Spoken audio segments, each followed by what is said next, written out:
There was no food, however, in the whole region because the famine was severe. Both Egypt and Canaan wasted away because of the famine.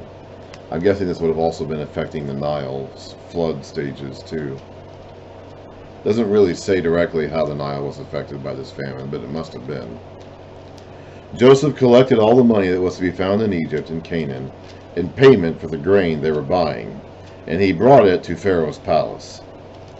When the money of the people of Egypt and Canaan was gone, all Egypt came to Joseph and said, "Give us food. Why should we die before your eyes? Our money is used up." "Then bring your livestock," said Joseph. "I will sell you food in exchange for your livestock, since your money is gone." He's not giving it to them for free.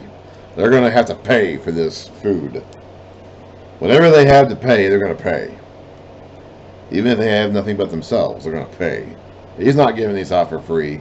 He's not giving them handouts. No way. So they brought their livestock to Joseph, and he gave them food in exchange for their horses, their sheep, and their goats, their cattle, and their donkeys.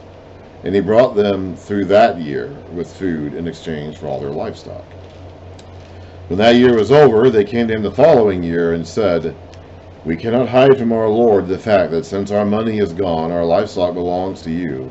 There is nothing left for our Lord except our bodies and our land. Why should we perish before your eyes, we and our land as well?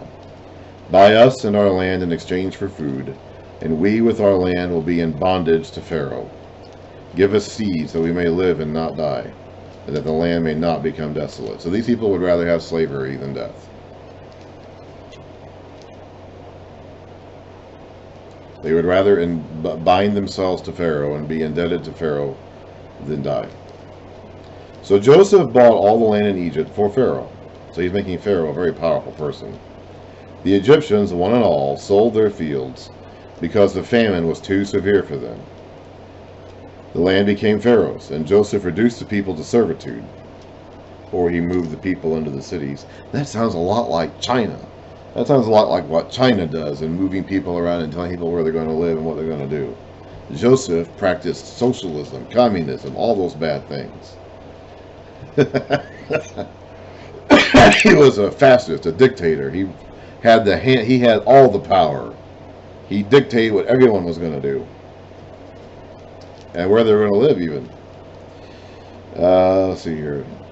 The land became Pharaoh's, and Joseph reduced the people to servitude from one end of Egypt to the other. However, he did not buy the land of the priests, because they received a regular allotment from Pharaoh and had food enough from the allotment Pharaoh gave them. That is why they did not sell their land. Joseph said to the people, "Now that I have bought you and your land today for Pharaoh, here is seed for you so you can plant the ground. But when the crop comes in, give a fifth of it to Pharaoh. The other 4/5 you may keep as seed for the fields and as food for yourselves and your households and your children." "You have saved our lives," they said. "May we find favor in the eyes of our Lord. We will be in bondage to Pharaoh." So Joseph established it as a law concerning land in Egypt, still in force today, the day that this was written, obviously, that a fifth of the produce belongs to Pharaoh. It was only the land of the priests that did not become Pharaoh's. Now the Israelites settled in Egypt in the region of Goshen. That's in the northern region of Egypt, which is actually called Lower Egypt, because elevation-wise, it's physically lower than the south. There's two major districts and two major regions in Egypt. There was the northern region, which is where the Nile River, emptied out into the Mediterranean Sea, and then there was the southern region. Southern Egypt is actually Upper Egypt because it is physically, geographically higher than northern Egypt, which is Lower Egypt. Because the Nile River runs north, and rivers' water always goes downhill.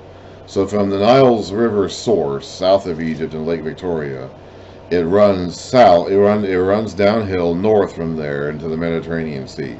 So the land is gradually decreasing in elevation from south to north. That's why southern Egypt is Upper Egypt, and northern Egypt is Lower Egypt. Those are the two major geographical distinctions between in Egypt. And at different times, and we'll talk about this when we get to the Egyptian history, which I'll probably do when I finish Genesis. At different times in their history, the two major parts of I mentioned earlier how there were also these nomes, these states of sorts that were divided up in the land.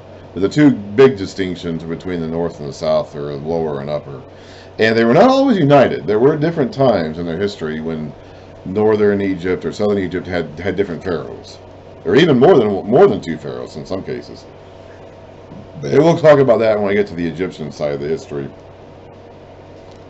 But this is happening at a time when Egypt is united under one pharaoh. All of Egypt, from north to south, top to bottom, is ruled by one pharaoh. But that was not always true throughout its history.